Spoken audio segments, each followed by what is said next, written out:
ధ్యానం మొదలుపెట్టిన వాళ్ళకి వచ్చే 10 రకాల భయాలు, ఆలోచనలు, అపోహలు ఏంటో చూద్దాం. మొదటిది, ధ్యానం చేయడానికి కూర్చున్న వ్యక్తి కళ్ళు మూసుకున్న తర్వాత వెంటనే వచ్చిన ఆలోచన ఏదైనా దెయ్యం వచ్చిందా? భూతం వచ్చిందా? ఎటువైపు నుంచి వచ్చింది? వస్తే ఏమైనా చేస్తుందా? అని మొదటగా భయపడతాడు. రెండవది, ఈ ధ్యానం చేయడం ద్వారా ఏమైనా జరుగుతుందా? ఏమైనా జరిగితే ఏం చేయాలి? ఎవరికి చెప్పాలి? లేదా ఇలాగే ఉండిపోతానా? అనే ఆలోచన.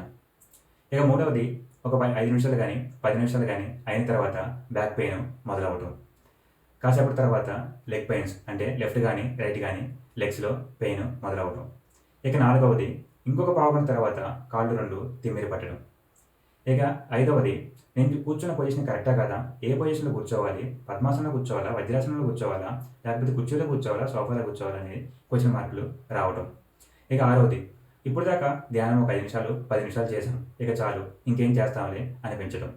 ఇక ఏడవది, ధ్యానం ఇప్పటిదాకా చేశాము. ఇప్పటికే 40 నిమిషాలైంది. ఇప్పుడు కాసేపు మొబైల్ చూద్దాము. చూసుకుంటూ రిలాక్స్ అవుదామని అనిపించడం. ఎనిమిదవది, ధ్యానం చేయడం కంటే మొబైల్ చూస్తూ బెడ్ మీద పడుకోవడమే చాలా రిలాక్స్‌డ్‌గా, హ్యాపీగా ఉంది అని అనిపించడం. తొమ్మిదవది, ఎవరైనా చూస్తారేమో, ఎందుకు ధ్యానం చేయటం?